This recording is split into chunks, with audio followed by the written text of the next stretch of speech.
وسطی پنجاب کا سرسبز و شاداب ضلع حافظ آباد۔ حافظ آباد کا کل رقبہ 2367 مربع کلومیٹر ہے، جبکہ یہاں کی کل آبادی تقریباً 11,80,000 افراد پر مشتمل ہے۔ زرعی پس منظر کے باعث اس ضلع کی صرف 27% آبادی شہری جبکہ 73% دیہی علاقوں میں مقیم ہے۔ 2002 کے عام انتخابات میں پاکستان مسلم لیگ کی کامیابی کے بعد صوبہ پنجاب میں چودھری پرویز الہی کی حکومت بنتے ہی ہر ضلع میں ترقیاتی کاموں کا لامتناہی سلسلہ شروع ہو گیا۔ صوبے کے تمام علاقوں سے یکساں محبت کے جذبے کے تحت چودھری پرویز الہی نے صوبہ پنجاب کے بڑے شہروں کے ساتھ ساتھ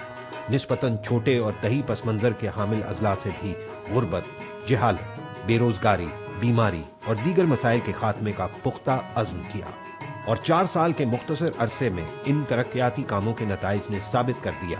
کہ درد دل اور خلوص نیت سے صحراؤں کو گلزار بنایا جا سکتا ہے۔ چودھری پرویز الہی نے حکومت بناتے ہی ماضی کی حکومتوں کی عدم توجہی اور دیہی عوام سے زیادتیوں کا ازالہ اپنے اوپر فرض کر لیا۔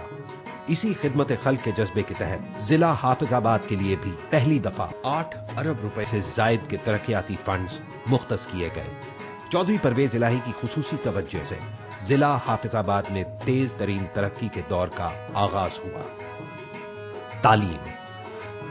نوجوان نسل کو زیور تعلیم سے آراستہ کیے بغیر ترقی کا سفر ممکن نہیں۔ اس مقصد کے حصول کے لیے چودھری پرویز الہی نے طلبہ و طالبات کو میٹرک تک مفت تعلیم کے پروگرام پڑھا لکھا پنجاب کا آغاز کیا۔ اس انقلابی پروگرام کو نہ صرف مقامی سطح پر پذیرائی حاصل ہوئی بلکہ عالمی سطح پر بھی اس پروگرام کی افادیت کو سراہا گیا۔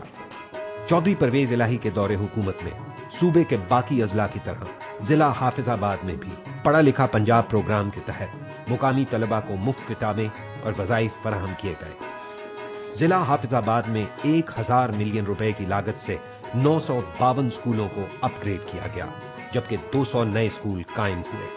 52 اسکولوں میں طلبہ کو جدید علوم سے روشناس کرانے کے لیے کمپیوٹر لیب، جدید لیبارٹریاں، لائبریریاں اور نئے کلاس رومز تعمیر کیے گئے۔ سال 2002 سے 2007 کے دوران لائق اور مستحق طلبہ کو اعلیٰ تعلیم کے لیے انٹرنل میرٹ پروگرام کے تحت سالانہ 10 ملین روپے کے وظائف فراہم کیے گئے۔ چودھری پرویز الہی کی نوجوان نسل کی تعلیم و تربیت سے گہری دلچسپی کے باعث گورنمنٹ کالج برائے طالبات میں پوسٹ گریجویٹ بلاک بھی تعمیر کیا گیا۔ اس منصوبے پر 3 کروڑ روپے لاگت آئی، جبکہ گورنمنٹ کالج برائے طلبہ میں بھی پوسٹ گریجویٹ بلاک کا قیام عمل میں لایا گیا، مگر موجودہ حکمرانوں کی غفلت اور عدم توجہی کے باعث آج تک ان بلاکوں میں درس و تدریس کا سلسلہ شروع نہیں ہو سکا۔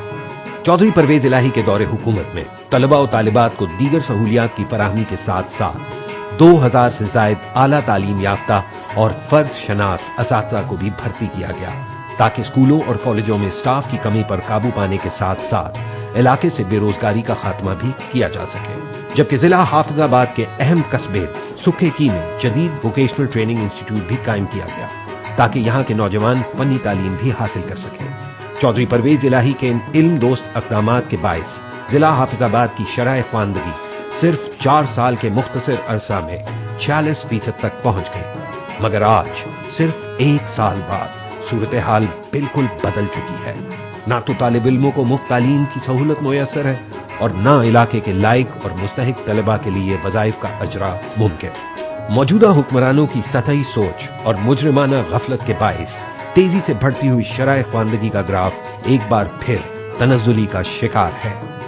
چودھری پرویز الہی کے دور حکومت میں خصوصی بچوں کی تعلیم و تربیت پر بھی خصوصی توجہ دی گئی۔ ضلع حافظ آباد میں سال 2002 سے 2007 کے دوران 3 خصوصی تعلیم کے ادارے قائم کیے گئے۔ اس مقصد کے حصول کے لیے 100 ملین روپے سے زائد کے فنڈز مختص کیے گئے۔ ان اداروں میں خصوصی بچوں کے لیے تربیت یافتہ اساتذہ کو تعینات کرنے کے ساتھ ساتھ ان خصوصی طلبہ کو مفت کھانا، یونیفارم اور پک اینڈ ڈراپ کی سہولیات بھی فراہم کی گئی، جبکہ ان اداروں میں تعینات اساتذہ کی تنخواہوں کو بھی دگنا کر دیا گیا۔ آج ان اداروں میں سینکڑوں خصوصی طالب علم تعلیم و تربیت حاصل کر رہے ہیں، تاکہ بڑے ہو کر یہ خصوصی بچے بھی معاشرے کے کارآمد شہری بن سکیں۔ چودھری پرویز الہی کے دور حکومت میں ضلع حافظ آباد میں خواتین کے لیے ڈسٹرکٹ انڈسٹریل ہوم کا بھی آغاز کیا گیا۔ یہاں پر خواتین کو سلائی، کڑھائی، بیوٹیشن کورسز، فلاور میکنگ، مشینی و ہینڈ نیٹنگ اور دیگر ہنر سکھائے جاتے ہیں، تاکہ یہ ہنرمند خواتین